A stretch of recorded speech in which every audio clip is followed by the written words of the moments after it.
কিয়ামতের দিন আল্লাহর দরবারে কেউ কথা বলতে পারবে না আল্লাহর নির্দেশ ছাড়া।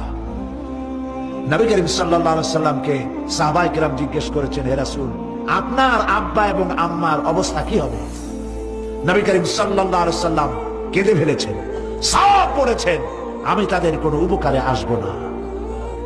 পৃথিবীর সব মানুষ, সাহাবায়ে কেরাম বাদ দেন, পৃথিবীর সমস্ত মানুষ একত্রিত হয়ে আবু তালেব রাসূলুল্লাহকে যে ভালোবেসেছেন, ওর 1000 ভাগের 1 ভাগও সারা দুনিয়ার মানুষ রাসূলুল্লাহকে ভালোবাসতে পারবে? পারবে? নিজের ছেলে আলীকে, আলী রাদিয়াল্লাহু তাআলা আনহুকে আলাদা বিছানায় শোয়াইয়া, ছোট্ট মানুষ হযরত আলী আলাদা জায়গায় রাখিয়া মুহাম্মদুর রাসূলুল্লাহ সাল্লাল্লাহু আলাইহি সাল্লাম এতিম মানুষ তার কলিজার সাথে বুকের মধ্যে আশ্রয় দিয়ে আগলে রেখেছেন বুক করে।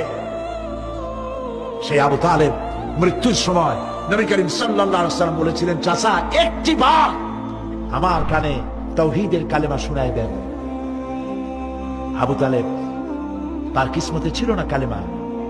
মরে যাওয়ার পর একজন সাহাবী বলেছিলেন, ইয়া রাসূলুল্লাহ, মৃত্যুর সময় আবু তালেবের মুখ আমি নড়তে দেখেছি, তিনি কালেমা পড়েছেন সম্ভবত। রাসূলুল্লাহ সাহেব বলেছেন, আমি শুনি নাই। এত ভালোবাসার পরেও হাদিস শরীফে এসেছে আবু তালেব জাহান্নামে যাবে।